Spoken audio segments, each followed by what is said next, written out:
अमिता, आपकी हिंदी प्रवक्ता, मिलाग्रिस कॉलेज भाषा विभाग से। तो आज का मेरा विषय है मुखौटा। इस कविता के सारांश के बारे में आज हम इस कक्षा में देखते हैं। तो मुखौटा कविता के कवि श्री विमल कुमार जी, इनका जन्म 9 सितंबर 1960 को बिहार की राजधानी पटना में हुआ। हिंदी कविता और पत्रकारिता के क्षेत्र में अपना नाम बनाने वाले श्री विमल कुमार जी के लिए कविता करना करुणा और विद्रोह का सशक्त माध्यम है। उन्होंने अपने कविता के माध्यम से सामाजिक विषयों के बारे में यानी सामाजिक यथार्थ को बयां करने की कोशिश की है। तो इस कविता में जो है उन्होंने समाज में आजकल चल रहे जो बुराइयां है, जो अनीतियां है, उनके बारे में और जो दुगलेपन यानी कि दो चेहरों के बारे में, मनुष्य के दो चेहरों के बारे में इस कविता के माध्यम से उन्होंने बताने की कोशिश की है। कवि ने अपने कविता के माध्यम से सामाजिक यथार्थ को बयां करने का सफल प्रयास किया है। आज भारतीय समाज इतनी त्रासदियों से गुजर रहा है कि किसी भी समस्या को पूर्ण रूप से चित्रण करना असंभव है, लेकिन फिर भी विमल कुमार जी ने यहाँ पर बहुत ही अच्छे तरीके से इस कविता के माध्यम से व्यक्ति के दोहरे व्यक्तित्व और दुगलेपन के यथार्थ को बहुत ही सुंदर तरीके से चित्रित किया है। मुखौटा कविता इनके काव्य संग्रह यह मुखौटा किसका है का अंश है, जिसमें मुखौटों की विशेषताओं का विश्लेषण है। जैसा कि इसके शीर्षक से ही हमें पता चलता है कि मुखौटा यानी अंग्रेजी में अगर कहेंगे तो फेस मास्क, तो ये बात हमें इसके शीर्षक से ही पता चलता है कि मनुष्य जो है आजकल अपने चेहरे के ऊपर एक और चेहरा लगाया हुआ रहता है। तो इसके बारे में कवि ने इस कविता में आज के हर एक व्यक्ति अपने चेहरे पर एक मुखौटा पहना है, इसके बारे में उन्होंने इस कविता के माध्यम से हमें बताने की कोशिश की है। और इस बात से कवि इतना परेशान है कि आजकल के दुनिया में रहने वाले जो लोग हैं अपने असली चेहरे को भूलकर मुखौटे के भीतर अपने चेहरे को क्यों छुपाए रखे हैं, इसके बारे में भी वो बहुत परेशान है। ये सोचकर कि मुखौटा पहने हुए जो आदमी है एक ही तरीके से व्यवहार नहीं करता, उसका व्यवहार भी अलग अलग तरीके से बदलता रहता है। इन सभी बातों के बारे में इस कविता के माध्यम से उन्होंने बताने की कोशिश की है। जैसे कि हम देख सकते हैं कि इस कविता में कवि कहते हैं कि भालू ने शेर का मुखौटा पहना है, बंदर ने भालू का मुखौटा पहना है। तो कवि एक प्रश्न करते हैं हमसे कि अगर भालू भालू नहीं है, बंदर बंदर नहीं है, तो ये मनुष्य का मुखौटा पहनकर आखिर कौन यहाँ पर आया हुआ है, इस तरह से उनका कहना है। और हमें आगाह करते हैं, हमें सावधानी देते हैं कि और उनका बताना है कि हमें ये बात की खबर रहना चाहिए कि किसी भी व्यक्ति पर कभी भी हमें भरोसा नहीं करना चाहिए। पहले हमें सच्चाई को जान लेना चाहिए। हमेशा व्यक्ति के सच्चाई को जानकर ही उसके ऊपर हमें भरोसा करना चाहिए। और दूसरे स्टांजा में अगर हम देखेंगे तो यहाँ पर कवि बताते हैं कि आजकल के शहर में हर कोई ये कहता है कि मुखौटा पहने हुए इंसान पर ही विश्वास करते हैं और मुखौटा पहनना भी बहुत ही आवश्यक पड़ गया है आज के शहर में, इस तरह से कवि बताते हैं। और आजकल के शहर में ऐसा हुआ है कि मुखौटा पहने हुए व्यक्ति पर ही सब लोग भरोसा करते हैं। जो मुखौटा पहने बिना बाजार में आता है, यानी समाज में रहने वाला जो भी व्यक्ति मुखौटा पहने बिना जो रहता है, वो हमेशा क्या है, बहिष्कृत होता है, क्योंकि उसके बातों पर कोई भरोसा नहीं करता, कोई विश्वास नहीं करता। आजकल हर कोई लड़का या लड़की या व्यक्ति कोई भी हो सकता है, हमेशा मुखौटा पहने हुए व्यक्ति के ऊपर ही आकर्षित होते हैं, उनके बातों को ही मानते हैं, उनके बातों को मानकर उनकी तरफ ही खींचे चले जाते हैं और उन पर भरोसा करते हैं और अंत में धोखा भी खाते हैं। तो कवि इन सभी बातों से इतना परेशान है कि आखिर ये मनुष्य सब कुछ जानते हुए भी इस प्रकार से मुखौटा पहने हुए व्यक्ति पर ही क्यों विश्वास करता है। आखिर ऐसी क्या बात है इस मुखौटे में, इन सभी बातों के बारे में यहाँ पर उन्होंने बताया है। तीसरे पंक्ति में कवि कहते हैं कि मुखौटा का भी आजकल बाजार है। किसी भी वस्तु की मांग के अनुसार आज बाजार के नियम बने हुए हैं।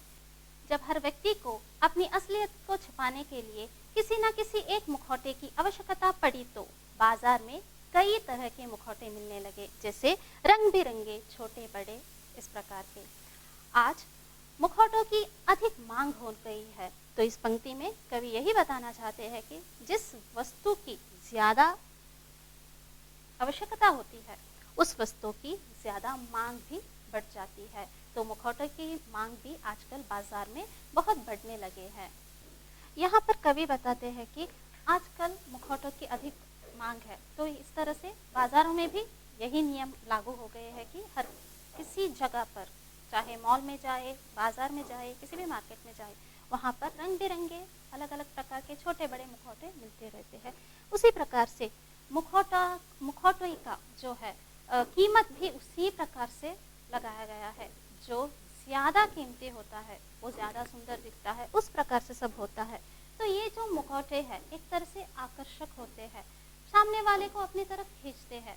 तो यहाँ पर इन्होंने मुखौटों के बारे में, मुखौटे की विशेषता के बारे में बताया है, उसके खासियत के बारे में यहाँ पर बताया है।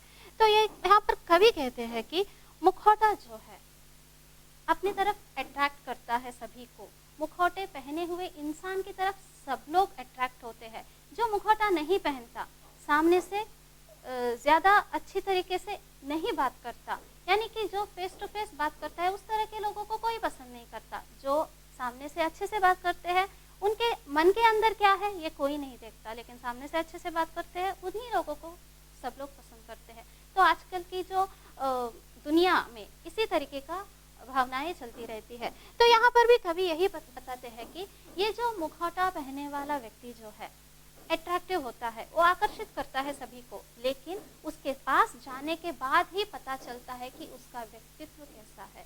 एक एक कर उसके बिहेवियर यानी उसके व्यवहार के बारे में हमें पता चलता है, और एक एक कर उसके भावनाओं के बारे में हमें पता चलता है, और उस दिन उसकी सच्चाई हमारे सामने आ जाती है। तो ये बात हमें तब पता चलती है, क्योंकि कवि यहाँ पर ये बताना चाहते हैं कि चाहे आदमी कितना भी सुंदर मुखौटा पहने रखे, वो जितना भी आकर्षक लगे, लेकिन एक ना एक दिन उसकी असलियत सामने आ ही जाएगा। और हमेशा जो है वो कहते हैं कि मुखौटा चाहे कितनी भी सुंदर रहे, लेकिन उसका दिमाग जो है वैसे का वैसा ही रहेगा। वो दिमाग कभी बदल नहीं सकता। चेहरे को वो बदल सकता है, लेकिन उसके दिमाग वही रहेगा, उसकी बुद्धि जो है वही रहेगा। वो हमें उसके पास जाने के बाद ही पता चलता है। इस बात के बारे में यहाँ पर कवि बताते हैं। यहाँ पर कवि बताते हैं कि मुखौटे पहनने से चेहरे तो छुपा जाता है, पर कुछ लोगों का दिमाग भारी हो जाता है। यानी यही बताते हैं कि चेहरे हम छुपा सकते हैं, लेकिन उसके मन की जो असलियत होती है उसके पास जाने के बाद ही हमें पता चलता है। यहाँ पर कवि बताते हैं कि अपने अपने मुखौटे पहनकर नाटक तो किया जा सकता है, यह जीवन नहीं जिया जा सकता। यानी यहाँ पर कवि ये कहना चाहते हैं कि मुखौटा पहनकर हम नाटक तो कर सकते हैं, लेकिन असली जिंदगी में हम उसी तरीके से अपने जीवन को जी नहीं सकते। मुखौटा पहनकर हम नाटक कर सकते हैं, दूसरे को धोखा दे सकते हैं, फरेब कर सकते हैं, चालबाजी कर सकते हैं, लेकिन जब असली जिंदगी की बात आती है तब हम उस नाटक में हम फेल हो जाते हैं, हम सफलता प्राप्त नहीं कर सकते हैं। इन सभी बातों को यहाँ पर बताते हैं। और सुबह सुबह उठ गया है मुखौटा, गहरी नींद में है इसे पहनकर सोने वाला। यानी ये जो मुखौटा जो है हर जगह पर अपना रंग दिखाता है। तो यहाँ पर कवि बताते हैं कि हमें मुखौटा पहनकर जिंदगी नहीं चलाया जा सकता। हम नाटक तो कर सकते हैं मुखौटा पहनकर, लेकिन जब जिंदगी की बात आती है तब हम उसे पूरी तरीके से निभा नहीं सकते मुखौटों को पहनकर। ऐसा होता है कि हर व्यक्ति अपने दुनिया में अपने ही अंदाज से जीता है। तो अपने अंदाज से जब जीता है तो ये जो मुखौटा होता है, यानी कवच पहना हुआ जो व्यक्ति होता है, अपने ऊपर मुखौटा पहना हुआ व्यक्ति, फरेब का मुखौटा, धोखेबाजी का मुखौटा पहनकर जो भी व्यक्ति होता है, उसके बारे में यहाँ पर कवि ने व्यंग्य किया है। तो उनका कहना है कि मुखौटे के बारे में बताते बताते वो इस तरह से बताते हैं कि व्यक्ति जो है किसी को धोखा देना, फरेब करना, एक तरह से चालबाजी करना, ये सभी एक नाटक की तरह है। दुनिया में हम आगे बढ़ने के लिए कभी कभी इस तरह से करते हैं। तो यहाँ पर इनका व्यंग्य ये है कि ये कहते हैं कि अगर हमें समाज में या दुनिया में आगे बढ़ना है, आगे बढ़कर निकलना है, तो कभी कभी इस तरह से हम लोग करते हैं। लेकिन इस तरह से करने वाले लोग कभी भी सफल नहीं होते, क्योंकि नाटक किया जा सकता है लेकिन जीवन जिया नहीं जा सकता। इस कविता में कवि ये भी बताते हैं कि हर किसी को अपना काम निकालने के लिए कोई ना कोई मुखौटा पहनना ही होगा। कवि यहाँ पर आधुनिक जीवन के यथार्थ को बड़े ही सरल शब्दों में अभिव्यक्त करते हैं।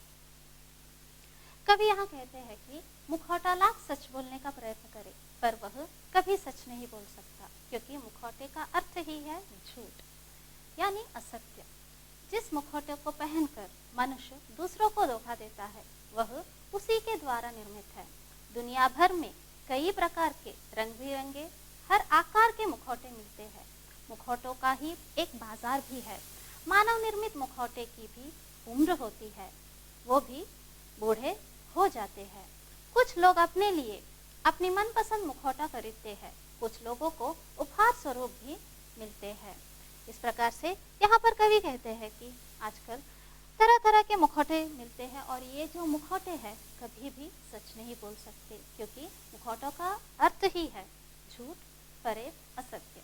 तो हमेशा जो है इस मुखौटे के बारे में कवि यहाँ पर कविता में ये बताते हैं कि इस मुखौटे के बारे में हमें एक तरह से अवगत रहना है, और वो यहाँ पर चेतावनी देते हैं, इस कविता के माध्यम से चेतावनी देते हैं कि हमेशा हमें अवगत रहना चाहिए कि मुखौटे पहने हुए लोगों से दूर रहना चाहिए, और सच जानकर भी हम उनके भरोसे कभी रहना नहीं चाहिए। इस तरह से यहाँ पर बताते हैं। अंत में कवि ये कहते हैं कि ये जो मुखौटा पहनकर आदमी यानी व्यक्ति सिर्फ अपने को ही नहीं दूसरों को भी धोखा देता है, अपनी असलियत को छुपाने के लिए दूसरों को धोखा देता है, और बाजार में अपनी पहचान बनाने के लिए दूसरों को धोखा देता है। लेकिन चाहे कुछ भी करे, चाहे कुछ भी हो जाए, लेकिन प्यार वो नहीं कर सकता, क्योंकि प्यार में सच्चाई की ज़रूरत है। सच्चाई बहुत ही ज़रूरी है प्रेम करने के लिए। तो प्रेम नहीं कर सकता, क्योंकि यहाँ पर मुखौटे का अर्थ झूठ है, तो प्यार वहाँ पर कभी नहीं हो सकता। तो अंत में कवि यही कहते हैं कि मुखौटा पहनकर सब कुछ किया जा सकता है। सभी तरीके का नाटक हम मुखौटे को पहनकर कर सकते हैं, लेकिन किसी से कभी भी हम प्रेम नहीं कर सकते, क्योंकि प्रेम का मतलब ही सच्चाई है। सच्चाई जहाँ होता है वहाँ पर प्रेम होता है, और ये मुखौटा पहनकर कभी भी कोई भी किसी से प्रेम नहीं कर सकता। इस प्रकार से मुखौटे कविता में कवि इन्हीं सभी बातों को अपने कविता के माध्यम से बताया है। समाज में होने वाले सच्ची घटनाओं के बारे में यानी यथार्थ के बारे में यहाँ पर बताने की कोशिश की है उन्होंने, और हमें ये भी अवगत किया है कि मुखौटे पहनने वाले व्यक्तियों से हमेशा दूर रहना चाहिए, और हमेशा उनसे उनके तरफ ज़्यादा अट्रैक्ट नहीं होना चाहिए। ध्यान रखना चाहिए कि जो सामने जिस तरह से होते हैं वो वैसे ही पीछे से नहीं होते हैं, उनके मन में कुछ और ही चल रहा होता है। तो इन सभी बातों को उन्होंने अपनी कविताओं में बताया है, और पाठकों को ये भी समझाया है कि उन सभी से जितना हो सके उतना ध्यान दे और उनसे दूर रहे और जागरूक रहे। इस तरह से बताकर मैं यहाँ पर से ख़त्म करना चाहूँगी। धन्यवाद।